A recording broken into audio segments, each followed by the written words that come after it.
सभी साथियों को, पत्रकार मित्रों को इस प्रेस कॉन्फ्रेंस का अभिवादन है।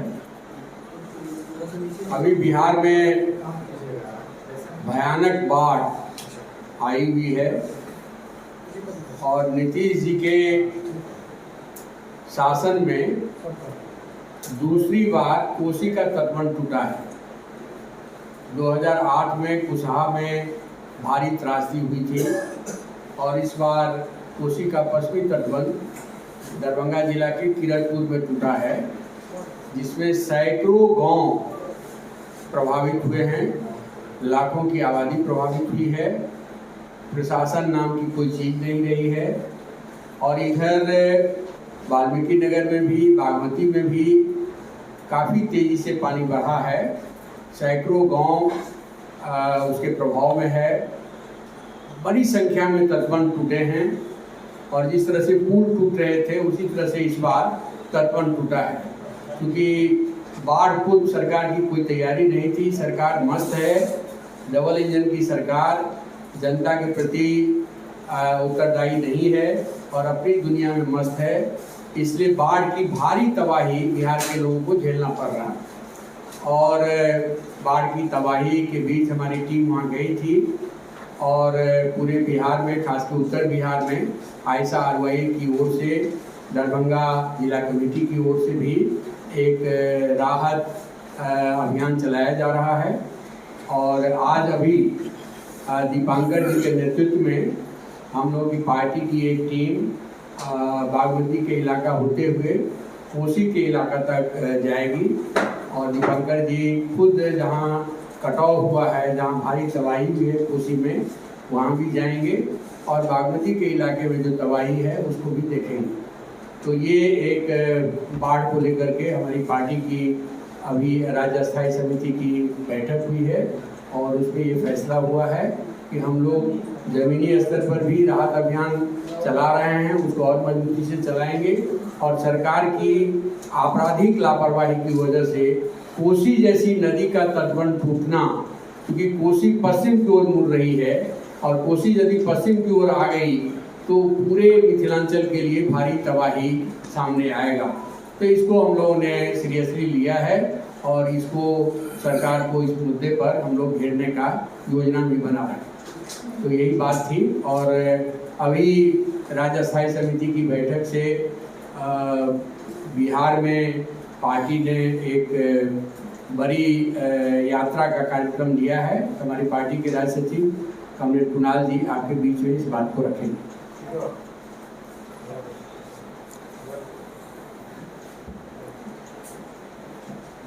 अभी जस्ट हम लोगों की बैठक खत्म हुई है। बैठक में हम लोगों ने अभी पूरे राज्य में 2 महीने से अब 2 वादा निभाओ अभियान हम लोग चला रहे हैं।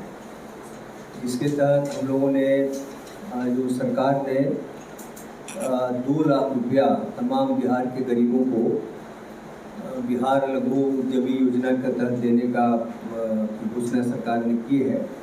उसके तहत हम लोग पूरे राज्य में आय प्रमाण पत्र 72,000 से कम वाला आय प्रमाण पत्र के लिए हम लोग आवेदन ब्लॉक में दे रहे हैं। इसके अलावा सरकार की एक घोषणा थी कि हर गरीब को जिनके पास आवास भूमि नहीं है 5 डिसमिल जमीन भी हम देंगे और फिर तमाम गरीबों को हम पक्का मकान भी देंगे। ये तीनों जो वादे सरकार के हैं, वायदे हैं केंद्र और राज्य सरकार के, इन वायदों को केंद्र करके गांव के गरीब, शहर के जो गरीब हैं उनसे हम लोग आवेदन भरवा करके ब्लॉक में दे रहे हैं। अभी 2 दौर इसका चला है और लोगों में काफ़ी उत्साह है। प्रखंडों पर बड़ी बड़ी गुलबंदी हो रही है। हम समझते हैं कि ये तीनों तरह के आवेदन दोनों दौर मिलाकर करीब 10 लाख आवेदन हम लोगों ने सरकार के पास अभी तक दिया है। कुछ जो है आय प्रमाण पत्र बनना शुरू हुआ है, लेकिन उसमें अभी गति नहीं आई है और इसको हम लोग आगे भी जारी रखेंगे। हम लोग यही चाहते हैं कि जो मोदी जी की जो घोषणा 15 लाख रुपए वाली थी, वही हालत नीतीश जी के 2 लाख रुपए वाली ना हो जाए, इसकी गारंटी करने के लिए हम लोग गरीबों को संगठित कर रहे हैं और सरकार पर दबाव बना रहे हैं। लेकिन इस बीच बिहार में कई दूसरी भी घटनाएं बड़ी बड़ी घट जा रही हैं। अभी जो नवादा में घटना घटी दलित उत्पीड़न की, उस पर तो पूरे देश में चर्चा है कि बिहार ही ऐसा राज्य है जिसमें 35% पूरे देश में जो दलितों के खिलाफ जो आगजनी की घटनाएं हुई हैं, आग लगाने की जो घटनाएं हैं, उसमें उसका 35% हिस्सा सिर्फ बिहार का है। गया में हम लोगों ने देखा कि किस तरह से एक माही की बाँह काट ली गई, छोटी छोटी बच्चियों के साथ बलात्कार हो रहे हैं। तो दलित उत्पीड़न की घटनाओं में एक बड़ा इजाफा हुआ है, एक बहुत वृद्धि हुई है। इसके साथ साथ सर्वे को लेकर के पूरे बिहार में काफ़ी अफरा तफरी मची हुई है। ये अभियान गरीबों को उजाड़ने का एक अभियान दिख रहा है, क्योंकि जिस जमीन पर वो बसे हुए हैं, पुश्त दर पुश्त बसे हुए हैं, उस ज़मीन का उनके पास कोई कागज़ नहीं है। जो उनके जोताबाद में है वो कई तरह की ज़मीन है, वो सीलिंग की ज़मीन है, भूदान की ज़मीन है। उसके बारे में भी अभी बहुत सारा कोर्ट में यहाँ वहाँ मामला फंसा हुआ है और वो भी क्लियर नहीं हुआ है। सिकमी बटाईदार का मामला समूचा फंसा ही हुआ है। तो इसमें गरीबों को उजाड़ने का अभियान के रूप में लोग इसको देख रहे हैं। इसके अलावा आम लोगों के लिए भी कागज़ नहीं है। अभी बाढ़ी जैसे आई, अब अपनी जान बचाएंगे कि लोग कागज़ बचाएंगे, और बहुत सारे ऐसे दस्तावेज हैं जिसको पढ़ा नहीं जा सकता। तो कुल मिलाकर के ज़मीनी विवाद को हल करने की अच्छी मंशा से ये शुरू किया गया अभियान जो था, लेकिन वो कुल मिलाकर के गरीबों को उजाड़ने का और पूरे समाज में एक अफरा तफरी का एक माहौल बना हुआ है। तो हम लोग चाहते हैं कि इस पर सरकार जो है, जब तक ये तमाम चीज़ें हल नहीं हो जाती तब तक सर्वे शुरू न किया जाए, क्योंकि इससे कुछ हासिल होगा नहीं, समाज में एक अराजकता व्यवस्था है। यह भी एक बड़ा सवाल आज बिहार के सामने है। इसी तरह से स्मार्ट मीटर, उसको लोग गांव में खून चूसक यंत्र बोलने लगे हैं। उसमें सिर्फ जो है जो 1 महीना में बिल आता था वो हफ्ते भर में बिल आ रहा है। 34 लाख रुपए का बिल आ रहा है। आप जब अपना लाइन कटवा दे रहे हैं तब भी जो है हम लोगों ने भोजपुर में देखा कि 9,500 रुपया रोज़ बिल उठ रहा है और 34 लाख हो गया। हम लोगों के आंदोलन के बाद वो 1700 रुपया फिर लोगों ने रिवाइज करके उसको लाया। इस तरह से कई इस तरह की घटना, बाढ़ एक सवाल है ही। तो ये जो बड़े राजनीतिक सवाल आज बिहार में उठ खड़े हुए हैं, तो इसको देखते हुए ये जो वादा निभाव हमारा जो चल रहा है, उसी की कड़ी में उसको जारी रखते हुए हम लोगों ने पूरे बिहार में पदयात्रा करने का फैसला लिया है। बदलो बिहार न्याय यात्रा, हमने इस यात्रा का नाम बदलो बिहार न्याय यात्रा दिया है। और 5 जोनल यात्राएं और कुछ सहायक यात्राएं, जिलों में भी यात्राएं निकाली जाएंगी। एक बड़ी यात्रा हम लोग नवादा से शुरू करेंगे और गया होते हुए और पूरा मगध को क्रॉस करते हुए पटना में उसको हम लोग ख़त्म करेंगे। इसको हमारी पार्टी के महासचिव लीड करेंगे। एक यात्रा उधर शाहबाद में चलेगी, उधर एक दरभंगा, मधुबनी, समस्तीपुर में वीरेंद्र जी रहेंगे, वहाँ एक यात्रा चलेगी। एक चंपारण से भितिहरवा से चल करके मुजफ्फरपुर में एक यात्रा एंड होगी और एक सिवान गोपालगंज होते हुए छपरा में यात्रा एंड होगी। तो एक बड़ी 5 जोनल यात्राएं और इसके साथ साथ उसमें 2 यात्रा और ये मगध वाली यात्रा में उसमें जुड़ जाएगी। एक नालंदा बिहार शरीफ से चल के और एक इधर अरवल से चल के। इसके अलावा जिला स्तर पर यात्राएं होंगी और अभी के जो समकालीन जो राजनीतिक सवाल अभी उठ खड़े हुए हैं, उन तमाम सवालों को हम लोग उसमें उठाएंगे। और आगामी 27 तारीख को पटना में बदलो बिहार 27 यात्रा हम लोग 16 से 25 तारीख तक 10 दिनों की यात्रा हम लोग चलाएंगे। इसी 16 अक्टूबर से लेकर 25 तक चलाएंगे और 27 तारीख को पटना में एक बदलो बिहार न्याय सम्मेलन करके हम लोग इसका समापन करेंगे। और इसमें हम आगे जो और सब बातें हैं उसके लिए कंपनी से आग्रह करते हैं कि वो अपनी बात।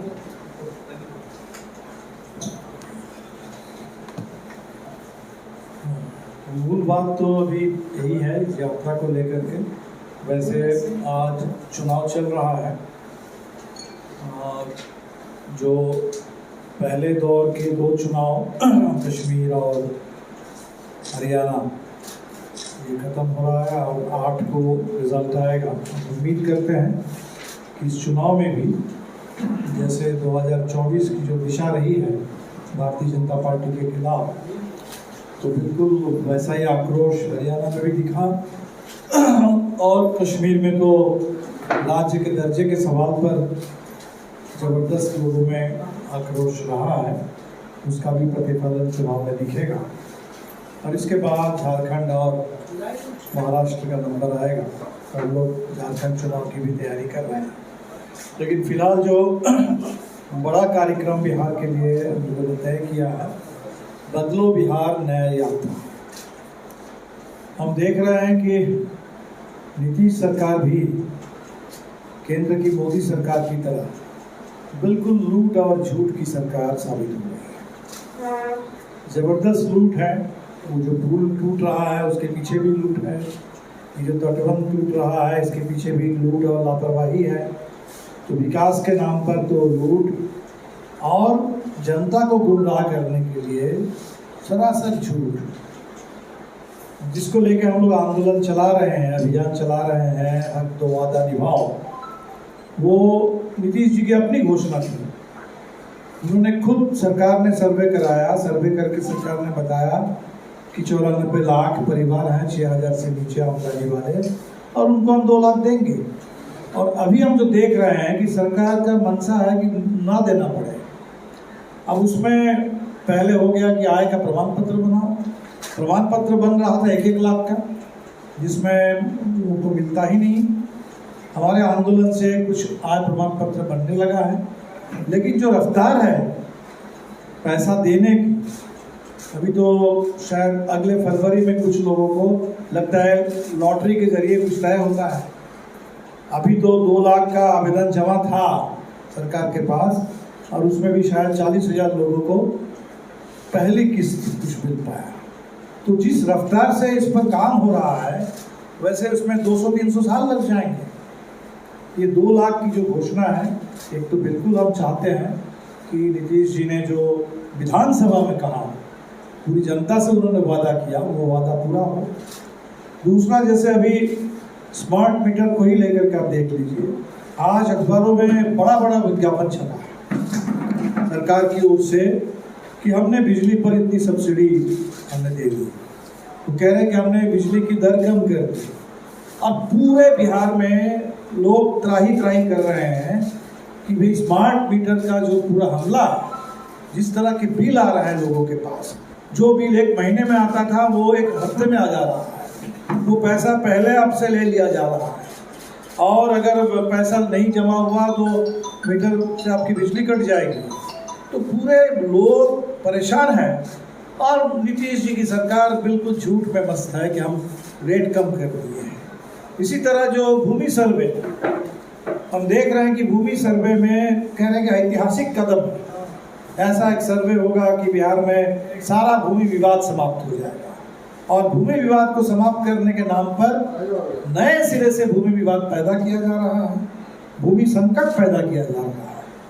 जो बिहार में भूमि सुधार के नाम पर जो भी काम हुआ है, जमींदारी उन्मूलन कुछ भी हुआ है, सीलिंग के से फाजिल जमीन कुछ भी अगर जनता के बीच में बटी है, जनता ने अपने आंदोलन के बल पर अगर गैर मंजूर जमीन पर, सीलिंग से फाजिल जमीन पर, सरकारी जमीन पर कहीं भी बसने के लिए लोगों ने अपना वो जमाया है, वो सब कुछ अभी एक सर्वे से सरकार खत्म कर देना चाहती है।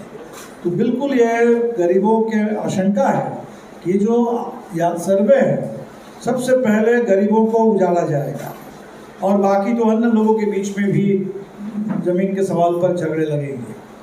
और नवादा में हमने जो देखा वो एक तरीके से एक झांकी है, एक पूरे बिहार में ऐसा माहौल बन गया है।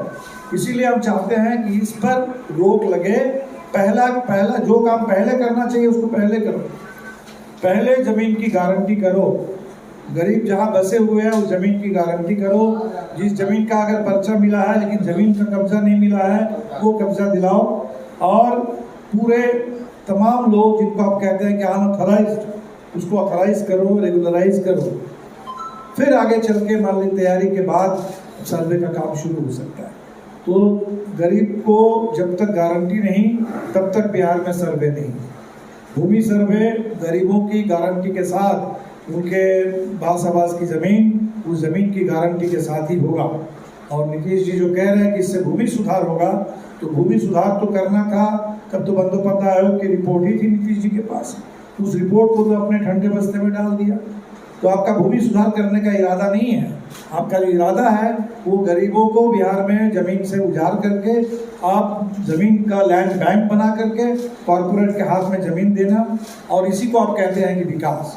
तो बिहार के लोग ये ज़मीन से गरीबों को उजाड़ने का ये जो अभियान सरकार ने चला रखा है सर्वे के नाम पर, इसको बिल्कुल नहीं करना। अभी हम देख रहे हैं कि पूरे एनडीए की सरकार और नीतीश जी की सरकार, दोनों कहते हैं डबल इंजन की सरकार, और दोनों सरकार के अगर आप नारों पर आप जाइए तो दिन रात ये दलित, महादलित, अति पिछड़ी की बात करते रहते हैं। हमेशा ये कहते हैं कि हमने उनके अधिकारों के लिए, उनके हक के लिए ये काम किया, वो काम किया। लेकिन ज़मीनी सच्चाई क्या है? ज़मीनी सच्चाई है कि इस समय सबसे ज़्यादा बिहार में दलितों पर हमले हो रहे हैं, जो नवादा में हुआ, जो गया में हो रहा है, जो पूरे आपके मध्य बिहार के पूरे इलाके में हम देख रहे हैं, उत्तर में भी देख रहे हैं। और ये सारे मंत्री बने हुए हैं, जितेंद्र राम मांझी जी भी मंत्री हैं, चिराग पासवान भी मंत्री हैं, नीतीश जी के समर्थन से सरकार चल रही है मोदी जी की। तो नारे लग रहे हैं दलित महादलित के लिए, लेकिन जमीन पर हमले हो रहे हैं। नारे लग रहे हैं यहाँ अति पिछड़ों के नाम पर। हमने देखा कि एक चंद्रवंशी ललकार सम्मेलन, सारे उसमें मंगल पांडे और गिरिराज सिंह आकर के चंद्रवंशी ललकार सम्मेलन कर रहे थे, और जमीन पर सुनील चंद्रवंशी, माले के इतने लंबे समय के नेता, उन नेता की हत्या हो जाए। तो इस दलित उत्पीड़न जो बढ़ा हुआ है पूरे बिहार में, आंदोलनकारी कार्यकर्ताओं पर हमले हो रहे हैं, गरीब को उजाड़ा जा रहा है, ये भी बड़ा सवाल है। और जो बजट में धोखा हुआ बिहार के साथ, इतने दिनों तक नीतीश जी कहते रहे हैं कि बिहार को विशेष राज्य का दर्जा चाहिए, और वो बात बिल्कुल जायज़ है, वो बात हमारी भी है कि बिहार को विशेष राज्य का दर्जा मिले, क्योंकि झारखंड से जो नुकसान हुआ वो तो अपनी जगह पर है, 24 साल पुरानी बात है। अब तो झारखंड वाले भी रो रहे हैं कि उनके भी कल कारखाने बंद हो रहे हैं और वहाँ पूरा अदानी का अड्डा बन रहा है, लेकिन जो नुकसान बिहार का हुआ वो अपनी जगह पर है। बिहार की जो गरीबी है जग जाहिर है, सर्वे से फिर एक बार पता चल गया। तो बिहार को विशेष राज्य का दर्जा इसलिए चाहिए था कि ताकि गरीबी पर हम काबू पा सकें। तो बिहार में सिर्फ बिहार के अंदर जो भी आंतरिक आपकी आय है उससे ये बात नहीं बन सकती, इसमें मदद चाहिए केंद्र सरकार की ओर से, लेकिन इसके लिए तैयार नहीं है। और जो पैकेज दिया गया, विशेष पैकेज, आप उस पैकेज को देखें, उसमें हवाई अड्डा है, उसमें कुछ एक्सप्रेस वे हैं, उसमें कहाँ गरीब को 2 लाख रुपए देने की बात है, उसमें कहाँ बिहार की गरीबी उन्मूलन करने के लिए किसी योजना की बात है। तो कहीं भी विशेष राज्य के नाम पर अब और अभी विशेष पैकेज के नाम पर बिहार के साथ धोखा हो रहा है। इस धोखे के खिलाफ भी हमें लगता है कि इस समय बिहार में एक ज़बरदस्त लोगों में जो आक्रोश है कि जनता के मुद्दे पर बात ही नहीं हो रही है। तो हमारी कोशिश रहेगी बदलो बिहार न्याय यात्रा के जरिए पूरे बिहार में, हमें लगता है कि हम लोग 10 दिन में पूरा बिहार कवर कर लेंगे। अलग अलग रूट है यात्रा के, लेकिन 5 बड़ी यात्रा और कुछ सहायक यात्रा, कुछ जिलों में यात्रा, तो 16 से 25 10 दिन में हमारे सभी पूरे राज्य कमेटी, सारे विधायक, सारे सांसद, यहाँ के हमारे राज्य कमेटी के नेता, केंद्रीय कमेटी के नेता, पॉलिट ब्यूरो के साथी सब लग करके इस यात्रा को हम लोग बिहार में लागू करेंगे। और 27 तारीख को यहाँ एक बड़ा न्याय सम्मेलन, और इस यात्रा के जरिए जो इस समय बिहार में जितने आंदोलन चल रहे हैं, अभी हमने देखा जीविका दीदियों का बड़ा आंदोलन, इससे पहले तो मिड डे मील, आशा, आंगनबाड़ी का आंदोलन तो चलता ही रहता था, लेकिन नीतीश जी की सरकार ने ऐसी नीति ले ली जिससे भारी इस समय लोगों में असुरक्षा, असंतोष, अचानक उनको जो भी पैसा मिलता था वो बंद हो जाएगा। तो जो जितने भी आंदोलन चल रहे हैं, चाहे वो नौजवानों के आंदोलन हो, रोजगार के सवाल पर, भर्ती के सवाल पर, महिलाओं के आंदोलन हो, दलित उत्पीड़न के खिलाफ दलितों का आंदोलन हो, या बिहार में उत्तर प्रदेश के तर्ज पर जो भारतीय जनता पार्टी वाले बुलडोजर राज लाना चाहते हैं, यहाँ भी नफरत की खेती, यहाँ भी मॉब लिंचिंग, ये जो पूरी साजिश है, इसके खिलाफ अल्पसंख्यक समुदाय के अंदर उनकी सुरक्षा और सम्मान का सवाल हो, महिलाओं के सवाल हो, इन सभी सवाल जो चल रहा है सवालों पर आंदोलन, हम इस पूरी यात्रा के जरिए उनके साथ भी संवाद करेंगे और उन तमाम मुद्दों को विधानसभा और संसद के अंदर और मजबूती के साथ उठे। बल्कि हम तो चाहते थे कि मुख्यमंत्री समय देते तो हमारे विधायक दल के साथी मिलते उनसे, गवर्नर अगर होते तो गवर्नर से भी हम लोग मिलते। बिहार में तत्काल एक विधानसभा का विशेष सत्र बुलाया जाना चाहिए, बिल्कुल इन्हीं सवालों पर बात करने के लिए, इधर उधर की बातों के लिए नहीं। बिल्कुल ठोस जो बिहार के सवाल है, इन सवालों पर सार्थक बातचीत करने के लिए एक विशेष सत्र हो, वहाँ पूरी बातें हो। और हमें लगता है कि यात्रा से हमारे पास जो भी बातें और आ जाएगी तो हम आपको उससे भी रूबरू कराएंगे। 27 को हम लोगों का वो बड़ा न्याय सम्मेलन होगा। तो फिलहाल इतनी बात है, और अगर कोई आप कुछ जानना चाहें, पूछना चाहें तो मुझे जवाब देते हुए खुशी होगी। कितने परिवार आपको लगता है कि अपडेट हो जाएंगे?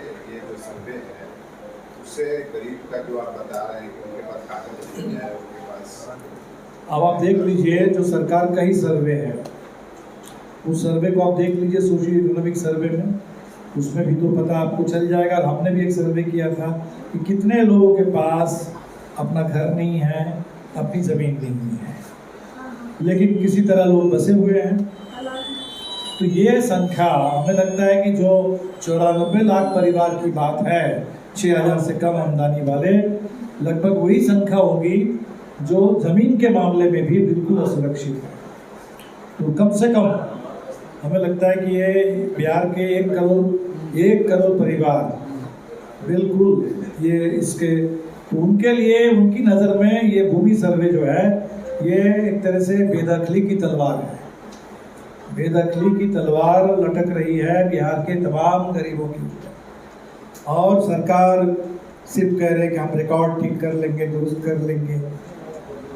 इसी तरह बिजली के सवाल पर भी आप देखेंगे कि वो सबसे ज़्यादा गरीब प्रदेश बिहार है, जहाँ 6000 से नीचे की आमदनी पर लोगों को जिंदा रहना पड़ता है, और वहाँ आप स्मार्ट मीटर की बात कर रहे हैं।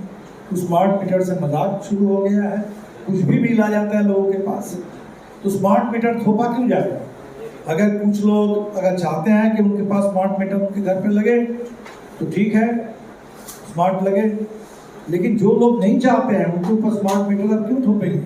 और इस तरीके से पूरे टोटल बिजली का तो निजीकरण हुआ ही था, अब इसमें भी अदानी अंबानी के लिए जगह वो मीटर में भी, और मीटर के जरिए देखा जाएगा कि पूरे बिहार का बिजली व्यवस्था उसका संपूर्ण एकदम निजीकरण। इसमें सरकार का एक ही काम रहेगा कि लोगों को दबा करना और लोगों को मजबूर करना कि वो महंगी दर पर बिजली खरीदे और पैसा दे। इसलिए हमें लगता है कि जो मुद्दे हैं सबसे पहले तो गरीबों के हैं, लेकिन सिर्फ अकेले गरीबों के नहीं है, मध्यम वर्ग के लोग, पूरे बिहार के व्यापक किसान, नौजवान, हमें लगता है सबके मुद्दे हैं, और इन मुद्दों को ही केंद्रित करके हम लोग इस पूरी यात्रा में बात करेंगे।